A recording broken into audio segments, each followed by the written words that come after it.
Well, hello out there, women of color in business. Today we are joined by another beautiful Black woman in business who's going to share with her unique journey, share with us some knowledge, some tips, some gems, and Yeah. some fun stuff. So I will begin by giving her the opportunity to introduce herself and her business. Yeah. Hello. It's so great to see you and be here today just because I'm really looking forward to our conversation and talking about entrepreneurship and my journey and also getting some knowledge from you too. But I'm Monique Kofsky. I'm the founder of Butter and Lye, and Butter and Lye is a non-toxic bath care company.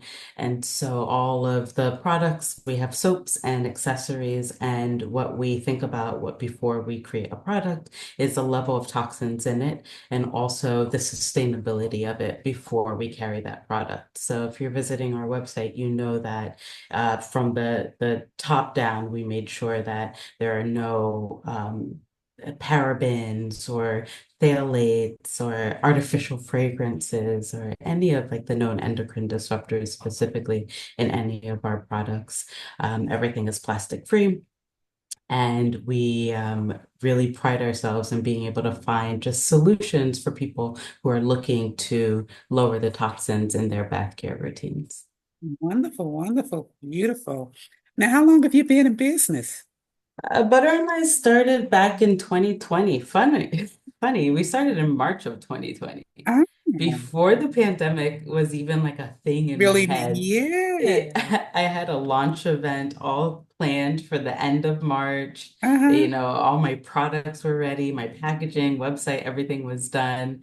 And then I contact the venue where I was going to have this launch event, and they were like, Uh-huh. "Oh, we're watching the news. It seems like we should postpone your event just by a couple of weeks." And I was just Um, like, okay, yeah, no yeah. problem. And a Couple of couple of weeks. weeks turned into a couple of years. Yes. So Yeah. did you still kick off during that time though? Did you have business during COVID? I did have business during COVID. I was a little bit more conservative with the launch just because I wasn't quite sure starting a business during a time where, it was just unprecedented. We've never gone through anything like that in our lifetimes, and I wasn't quite sure how bad it was going to be. This is at the time where we were still washing our grocery bags before bringing them in the house and spraying Yes. everything down, and Yes. it was really scary. So I wasn't really quite sure. So I did kind of start selling to family and friends in March, and it's an e-commerce brand. So I was able to just sell online, which was great. But I really didn't start putting a lot of time and energy into it until maybe around June or July when I started to get comfortable with our new lives, our new Got it. Got it. post-COVID lives. Got it. Yeah. And what's the passion behind your brand? So Butter and Lye, I actually didn't start it with the intention to turn it into a business. I started it because, so my background is in biochemistry, and a lot of studies were starting to come out about products that were being targeted toward women, specifically women of color, and how they had a lot of additives in them that Mhm. would essentially endocrine disruptors. And so a lot of ailments that Black women face, like fibroids and polycystic ovarian syndrome, those are caused because of the imbalance in hormones in our body. And I was a victim of fibroids. And I remember going to the gynecologist and being told, something very devastating to me because Uh-huh. whenever you hear of something happening to your body, especially I was young when it happened, Mm-hmm. you don't really know what the future holds. You get scared. And so I started cleaning up my lifestyle. I also had really bad adult onset acne. Mm-hmm. And so I was like, in pain. I had these cystic pimples all over my face. Oh, And I started making, so I used my biochemistry background to start making my own products in my kitchen. And my goal was to make um, like a whole face care routine, a whole skincare routine. I wanted a serum, and I Uh-huh. was starting to think about my skin a little bit more. Uh-huh. I wanted a moisturizer, I wanted Uh-huh. the cleanser and the Mhm. toner, everything. But I decided to start with the soap because I knew I could use a soap on my face and my body. And at that time, I was using a lot of different soaps. I had a soap Uh-huh. for my face with like Mhm. salicylic acid. I had a soap for my body. I was just like using like regular body wash or, Uh-huh. whatever bar I got from the corner store. I had a soap for my privates. I had like a soap for everything.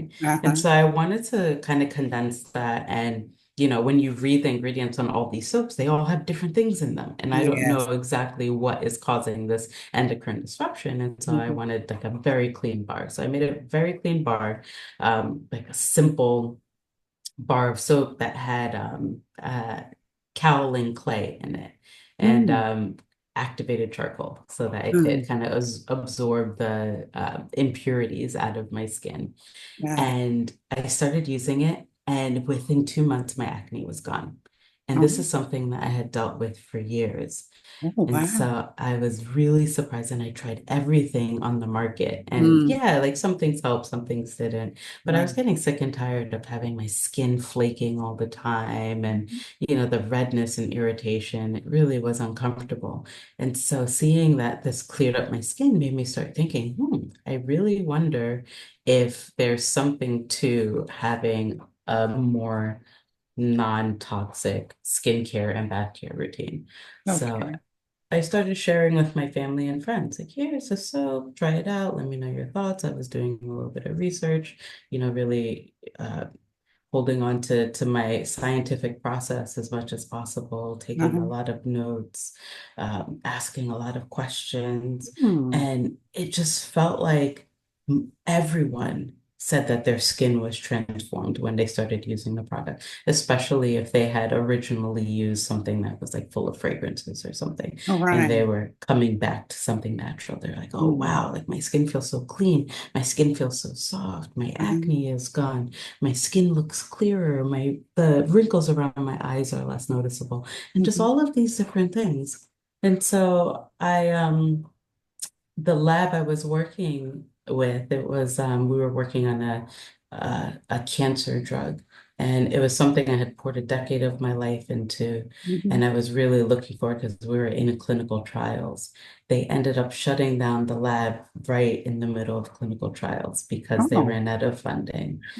And so that was a devastating blow. But then I was like, I have to pick myself back up. And Uh-huh. so let me just take this little hobby that I have and turn it into a business. And that's how Butter and Lye was born. Oh, wonderful. Wonderful. And how'd you come up with the name Butter and Lye?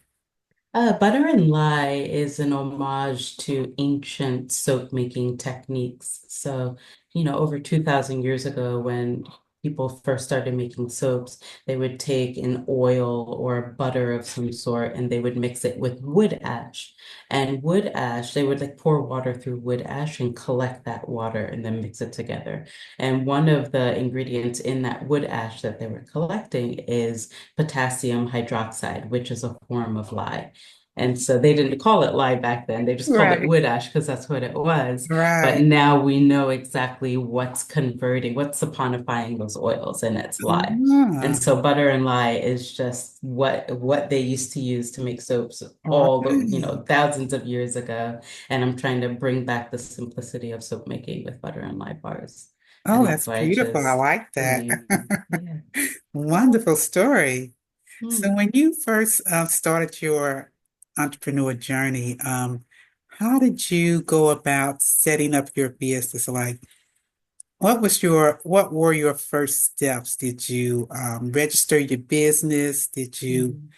find funding or use your own funding? Or what did that first like 3 months look like for you? So, Butter and Lye is not my first business. Okay. My very first business, well, besides like selling lemonade or iced tea at yard sales when I was a little girl because that was really my thing. I loved it. And I think that kind of sparked my entrepreneurial spirit. My parents, Uh-huh. my dad had a little variety shop that he would sell things in. My mom would make little hair bows for little girls, and I would like Ah, help her make it, and she would sell them at flea markets and things like that. So I've always like had this idea of, oh, you could sell and you could uh-huh. like make your own living. Mm, Um, and so back in 2013, 2014, I started a jewelry company, not Butter and Lye, Dandy Demure Jewelry. And it pretty much just I salvaged little jewelry components from factories that were shut down all over the world, and I remade them into something new, just like as a way mm. to be more sustainable, also to, pay a little homage to vintage looks and, just bringing Yeah. that back. And that was so much fun. And so Oh, it sounds fun. I loved it. And so I had turned that into an LLC. So I knew, the stages of business development. Uh-huh. And after that, I also had two more companies that were both geared toward children. One of them was teaching children science. So I would go to their house and do little Oh, science lessons, almost uh-huh. like, I don't know if you remember Bill Nye the Science Guy, Oh, of course. but I love Bill. He yeah. made it so interesting. It was like, how you Right. couldn't take your eyes off him, right? You didn't Exactly. know you So were learning science. It was so much you fun. were just having fun. Exactly. Yes. I loved Bill Nye the Science Guy as a Uh-huh. kid. It's why I went into science in my adult Oh, life. And no. so I'm always go, go, go. And so when I was working in the lab, I was like, what am I going to do after work? And so Uh-huh. I would do the science lessons just to kids around New York City. I would go to their house, set up experiments, and then clean up Oh, and then go home for the night. So I had that was called Matter Labs. And then I also had another company where I taught kids chess. It was called Castle Chess. And oh, I actually still have Castle Chess. I'm still an active chess teacher to this day. okay. And so I've started multiple Nice. companies. And so I knew that when I started Butter and Lye, that's the first step. I do want to make it an official company. So I did start it up as a corporation. Um, Probably not the best idea. I think that it would have been perfectly fine to start off as a sole proprietor Uh-huh. because it was COVID and I wasn't doing that many sales, or even an LLC would have been perfectly fine. Mhm. But I ended up going corporation. It still remains a corporation. Okay. After I set that up and I made sure that the name, my original name was not Butter and Lime. Ah. My original name was, I don't even know if I could say it because I got a cease and desist letter when Oh, I wow. first launched because there was another company that said you cannot use this name because it's too similar to our Ah, trademarked name. And so I ended up luckily, I didn't order too much packaging yet. And right. so I was able to go back to the designer, have them redo my packaging, redo the logo, and then launch with Butter and Lime. Um, Oh. So and what was that so, other name? You can't lead us on like that. You can't leave us hanging like that. so the other name was Everyday Naturals, Okay. Okay. which doesn't have like the same feel as Right. Butter and Lye. No, Butter and butter Lye and light just, is so it much better. Yeah, is. so much better. It I was a love it. blessing in disguise. Yes, yes. Yeah. Yeah. And so I, had a designer for the packaging. I worked with developers for the website. I had a manufacturer for the soap because I live in New York City, and so Mhm. space is kind of restricted. And Okay. at first, I was making the soap when it was just for me, my family, and my friends, but Right. it was taking up so much of my apartment because soap has to cure for at least 4 weeks before you could use it, and you have to have Mhm. it spaced out, sitting on racks. And so I ended up working with a manufacturer just to make sure that I was able to not worry about space. And so I Got had the it. manufacturer set up um, and social media. Oh, And that's what I started with in the first 6 months of launching okay. Butter and Lime. Okay. And how did you fund your business when you were getting going? Was it private funds, bank loans, family investments? It was self-funded. So I took all of the money that I made with my other businesses and I Okay. reinvested it in Butter and Lye. So Okay. essentially, I shut down Dandy Demure, the jewelry business, Mm. and used all of that cash to put into starting Butter and Lye. Okay. And then I had the other businesses going, and so I was able to just take all of the profits from them and put it into Butter and Lye. Okay. So what was your decision process like when you're thinking about converting funds from one business to the other or shutting down one business and keeping the other? Because as entrepreneurs, sometimes we do have multiple things going on Hmm. and have to come to a point where we realize, okay, this is what I really want to focus on. Hmm. What was that decision process like for you? I think for me, it was more of a passion thing. And, COVID had just started, and I wasn't really thinking about jewelry at that time. I Got wasn't it. thinking about like looking beautiful. I was thinking about staying healthy. And Yeah. so that transition just came to me naturally. And Okay. so it was an easy choice for me to switch over and focus on Butter and Lye and share that with the world rather than jewelry. Got it.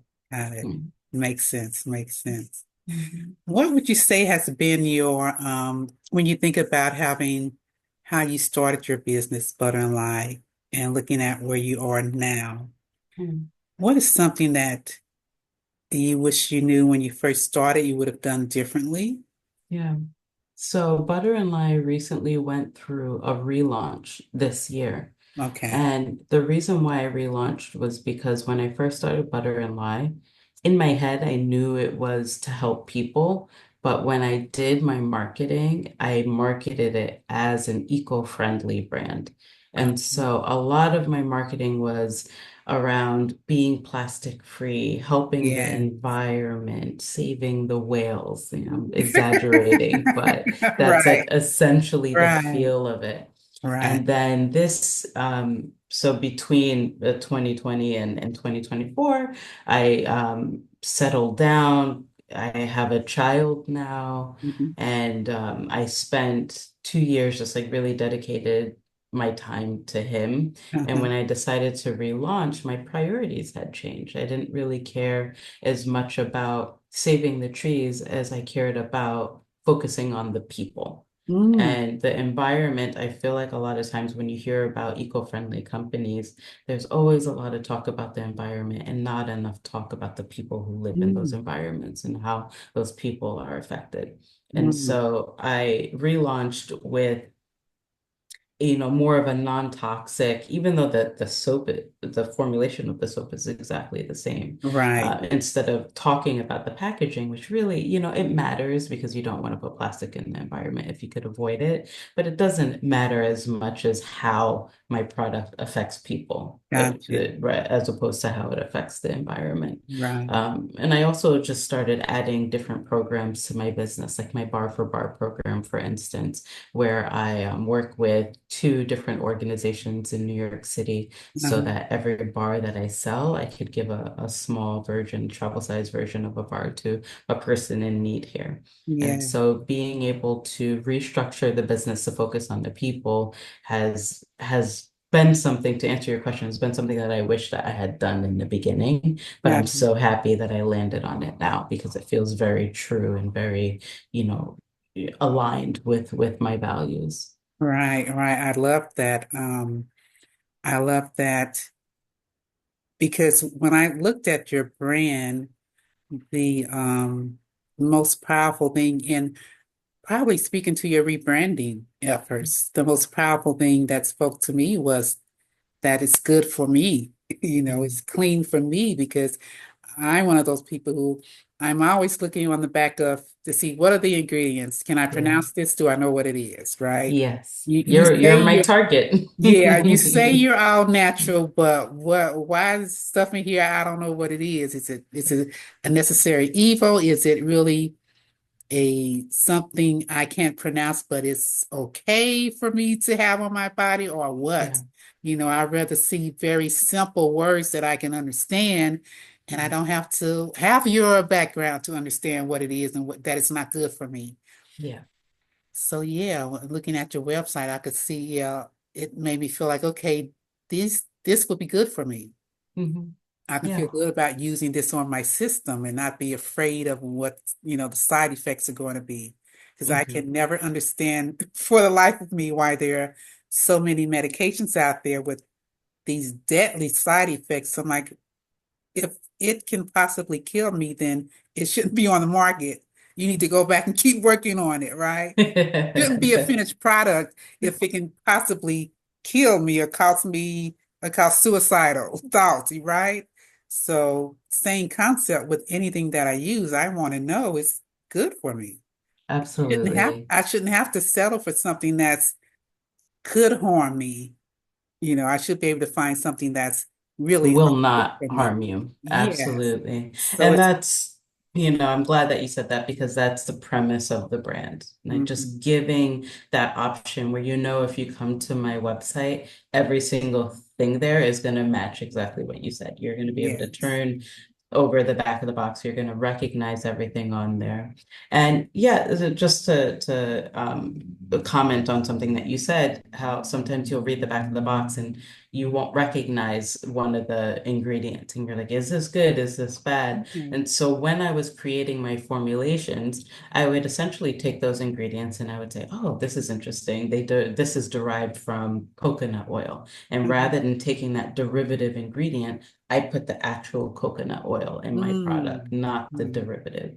And Right. so, this isn't, I don't like to fearmonger. There are a lot of products that may have big scientific language written on the back that are perfectly safe for you. Mhm. But there are some that are kind of hiding what's Right. actually in there. If you're Right. seeing fragrance oil, what's in that fragrance oil? Mm. Fragrance oils, there are so many different types of fragrance oils that have so many different ingredients. And so I Mhm. think that only listing fragrance oil, like when I list my fragrances, you know exactly which essential oils are in my product. I tell you all of them. And so Wow. there is no guesswork. Butter Right. and lye is trying to take the guesswork out of the That part. toxicity. That Yeah, part. Yes. And that's what we need. absolutely. I like to keep it simple Hmm. and, build my trust with your brand. So I know I can go there. I can trust it. It's a no-brainer. It's enough other things, right, that we Yeah, have to investigate to make sure we're taking good care of ourselves, that to absolutely. find brands that we can trust and know I understand this person's values. I know what they create, how, what the level of quality is going to be, how they're going to make sure that only the good stuff is in there for me. So that's just speaks volumes. So Yeah. And beautiful brand. I live in New York City and we go, go, go. It's Uh-huh. so busy. Just like every day, it's such a busy day. It was funny. I was joking with one of my friends that you could tell a New Yorker by how fast they're walking. If they're walking really fast, they're from here. If they're walking Uh-huh. kind of slow, taking their time, it's possible they may not be from the city. Yeah, And they're so just being visiting. able, yeah. So being able to save just a little bit of a customer's time by making sure that I provide them with a brand that they can trust, a brand with ingredients that have been vetted and are from nature is Mhm. something that I really pride myself on, and it's very, very important to the brand. Yeah, Yeah, wonderful. Wonderful. yeah, Thank you for that. yeah. Thank you for that. Let's see. What has been your primary type of marketing when you think about social media? Which platform has kind of brought you the most customers? Because a lot of times we use multiple platforms, trying to figure out what works best. Are you using all of the platforms? Have you focused in on one major platform, or how is that marketing process working for you? Okay, so as in terms of marketing right now, I'm doing email marketing, which I love. I highly recommend everyone just have an email list because that way you could talk directly to your customers rather Uh-huh. than having a middleman like Meta or LinkedIn or Mm, Twitter, whatever you use in the way. uh-huh. And it's something that you own. This is your list, and so you have complete control over it. You can never have your email list like taken away the way you could have, a social media account, something Right. happened to it. Mm-hmm. So I have email marketing. I do social media marketing on Instagram and Facebook mainly. I want to kind of branch out into TikTok. I'm having a little bit of trouble figuring out what the kids are doing on TikTok. TikTok is a different world, It girl. really is a different Different world, world. but I love the authenticity of that platform. Uh-huh. Instagram is very beautiful and aesthetic, Uh-huh. but TikTok, you could have people just like with the bonnet on their head, they're Yeah. laying in bed and they're like Yes. talking to you. Oh my God, I love that. So I need to figure out how I could get away with wearing my bonnet and lay in bed and promoting my And making products. your soaps. Right. So I posted a few things on TikTok, but right now that's kind of a secondary platform of mine. And Facebook, I don't really post. I don't have too much of a following on Facebook. I usually just Okay. cross post because it's both on Meta. Got it. But I do advertising too, paid ads. So I do paid ads on both Meta and Google. Okay. And that's been helpful to drive traffic to my website. Speaking about traffic, I also work with an SEO company to try to drive even more traffic to my company, to my website. And this is something that I just started with the relaunch because I Okay. worked with when I first thought of the idea to relaunch, I really wanted to do everything right. And so I worked alongside a marketing consultant to kind of help me put these systems in place. And the systems have changed over the past 6 months. They're not as involved as they were in the beginning, but there Mm-hmm. are some things that I still held on to, including I used to use an ad agency, but now I do the ads myself. Okay. Um, and I used to send a lot more emails. Now I send fewer emails. And so I've kind Okay. of scaled back a bit, but I'm still keeping the momentum going for Got it. Got it. upcoming So you're holidays. figuring out what works best for you, Yes. choosing your pace, Hmm. finding what works. Yeah, that sounds Yeah. good. Yeah. Yeah, that's where I am right now, setting up the systems. Mm-hmm. Yeah. All right. Good, good. Okay. Mhm.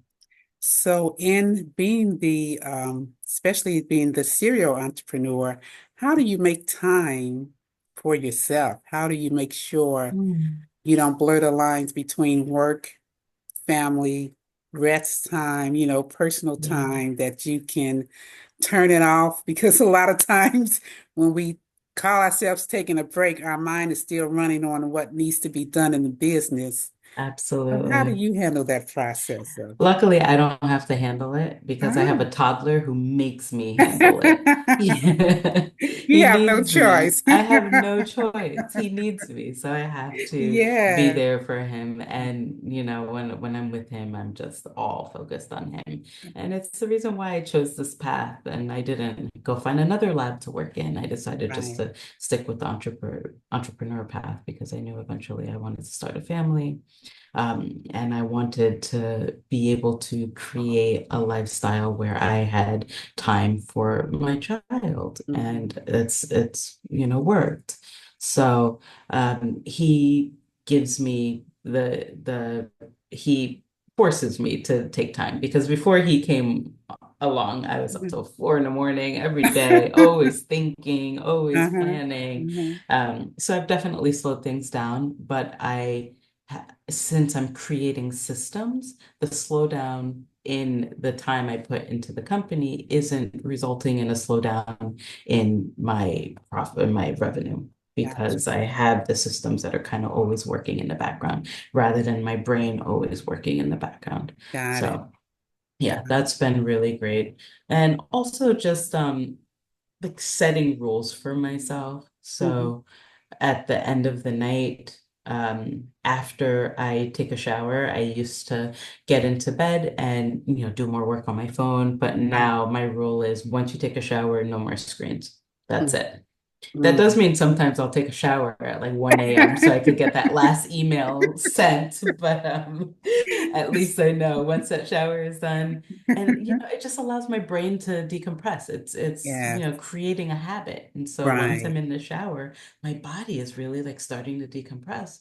And I Yeah. notice that I'm falling asleep easier Hmm. because my sleep routine is starting when I like enter the bathroom to start my bedtime routine Yeah. because I know that I'm not going to have to do any more work after that. Everything is going to be in the morning. And so Got it. that's been very helpful. All right. That's very good. That's a good habit to create. Yeah, it's a little Getting, one, but mhm, effective. right. Getting your training your system to, okay, shower time means it's calm down time from here. So Yeah. it can really relax. So that's good. That's great. Yeah. Cutting the screen off. Yes. Great, great, great. If I can't sleep, maybe I'll read a book but I just no more phone, no more screen. It's very nice. So outside of that great habit, are there any other daily routines you have for caring for you?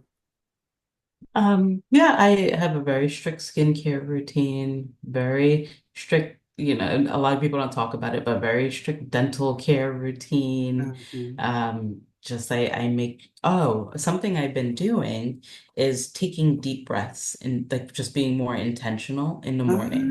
And Oh, so while I'm brushing my teeth in the morning, I'll take 25 very deep, full body mhm. breaths and I'll like look at myself in the mirror with gratitude. And that's Oh, been very nice. And so what I've been trying to do is instead of waking up and grabbing my phone and checking my email, I uh-huh, wake up, I brush my teeth, I do my skincare routine, I take my deep breaths, I show mhm. gratitude to the world, and then I start my day. And that's been a Oh, very nice change. And this change is something that I implemented very recently because I felt like I would wake up in the morning, check my emails, and then kind of be aggravated while I'm getting my son ready for school and taking him to uh, school. But now that I do it this way, I'm less aggravated because I could focus on the things that focus on myself, focus on my family, then right. focus on work. And so Oh, that order of operations has been very important for maintaining sanity. yes, that's wonderful. I love that. I love that you're filling Mm. your cup first, so that Yes, then when you move into serving others, you have something to serve with.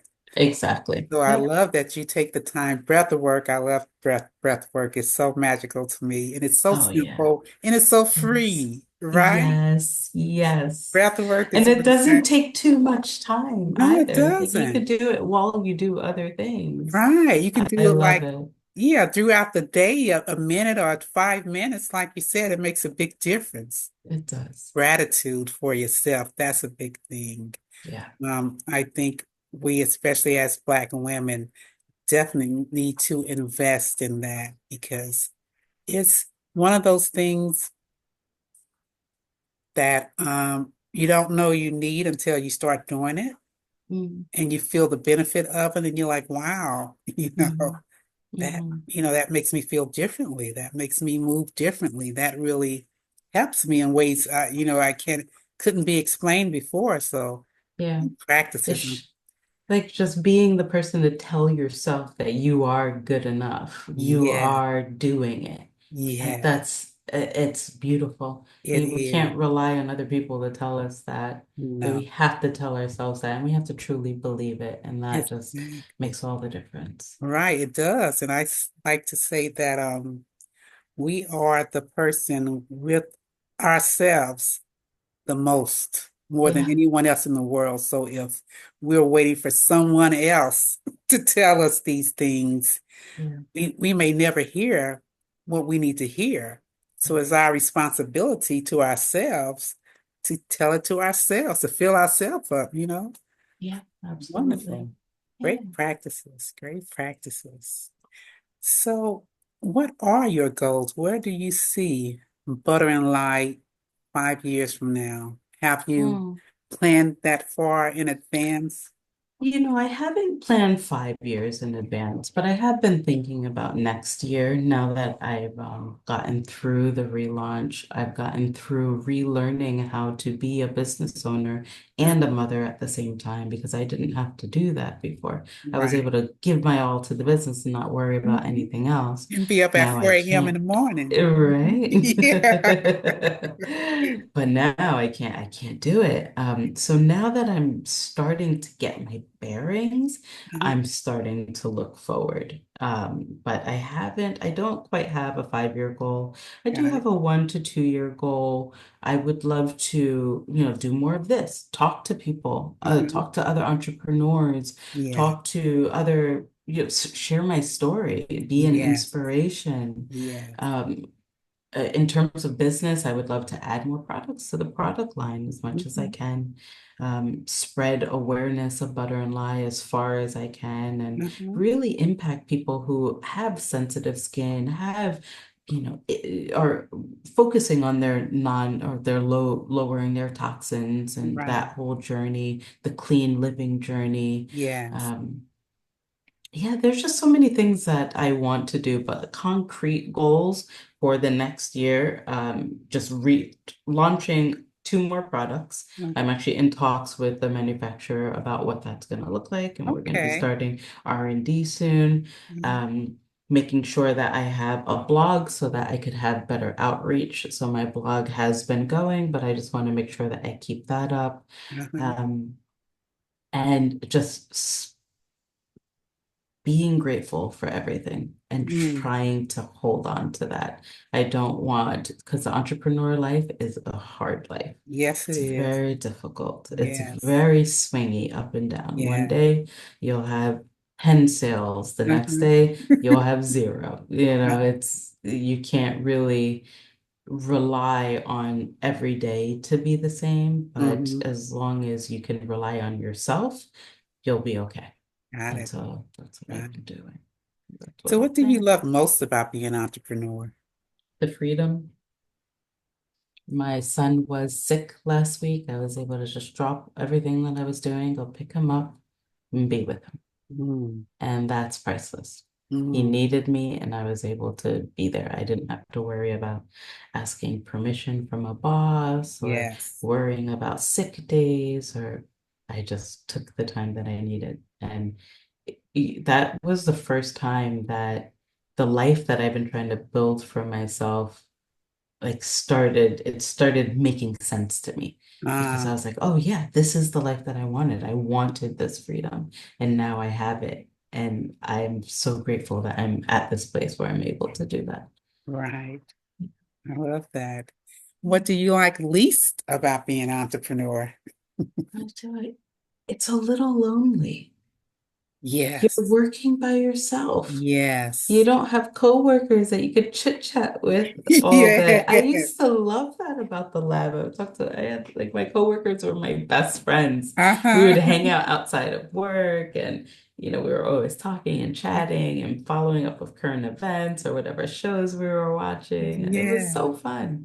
But being an entrepreneur, it's just you and maybe like some of the teams that you've put in place. But usually when Right. you're talking to them, it's just business because Yes. they're freelancers themselves and so their Exactly. time is money. Right. They're not trying to talk about whatever show they were watching last night. Right. They're like, what you Um, need? Okay. I gotta yeah, go.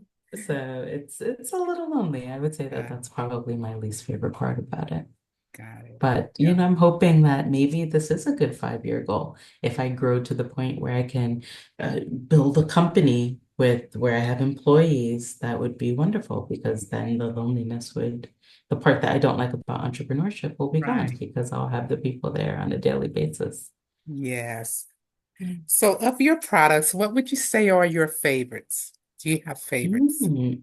I have seasonal favorites right Okay. now for the fall, transitioning to the fall weather, and the weather's kind of been up and down. I really like my moisturizing rosehip face and body soap Okay. because my skin tends to get dry during transitions. Okay. Um, and so that's been all my holy grail. And then come winter time, my holy grail is going to be an exfoliating washcloth, especially for my heels. Uh-huh. Just make sure they keep them nice and soft when I'm not Uh-huh. getting, the summer pedicures. Okay. And then when I transition into springtime, I really like floral scents.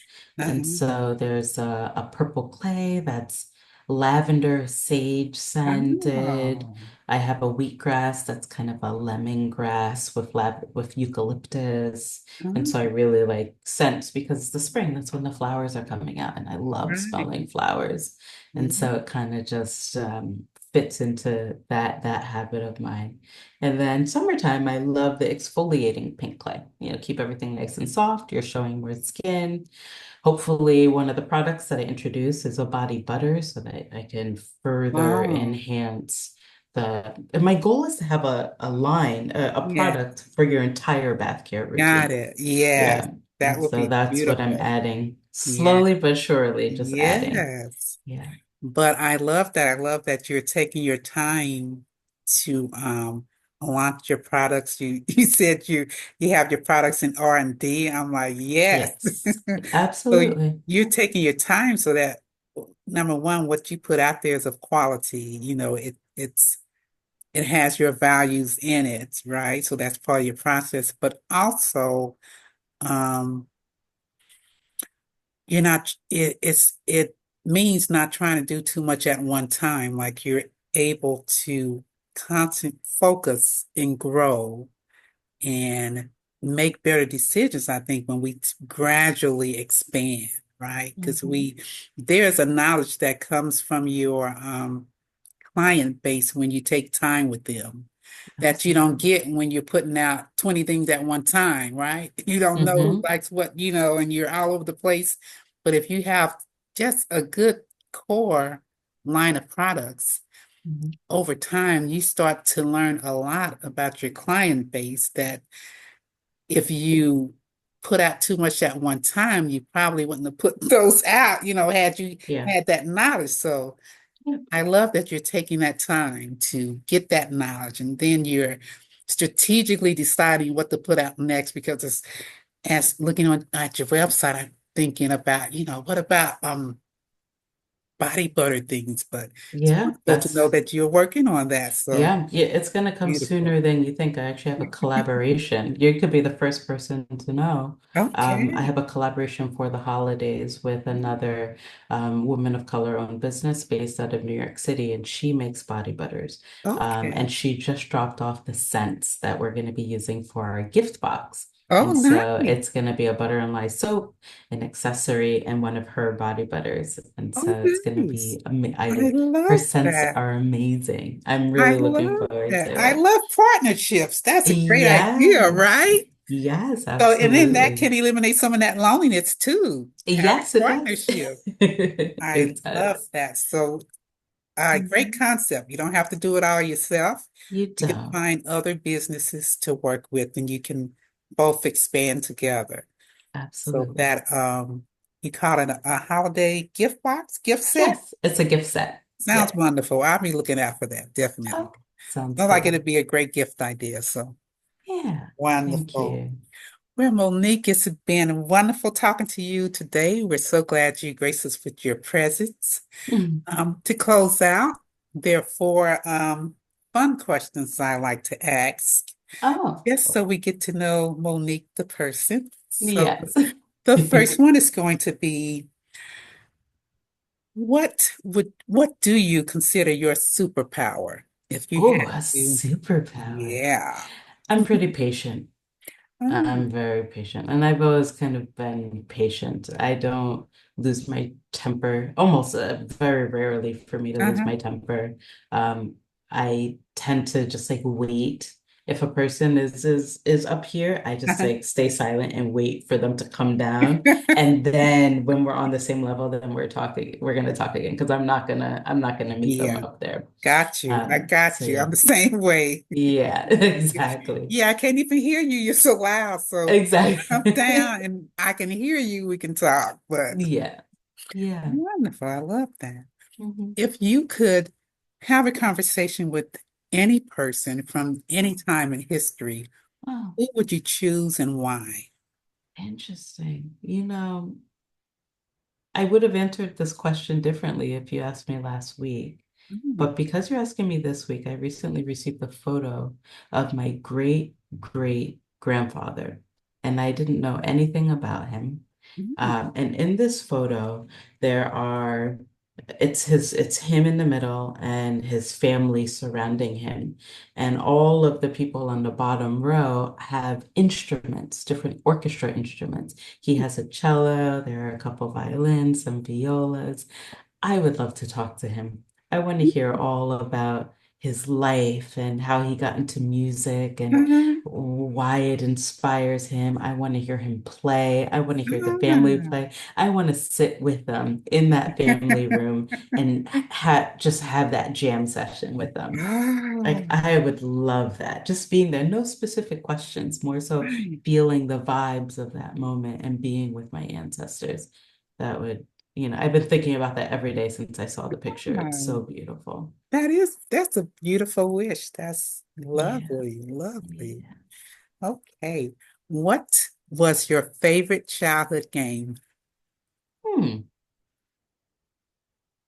What was my favorite childhood game? That's funny. I played a lot of chess as a kid.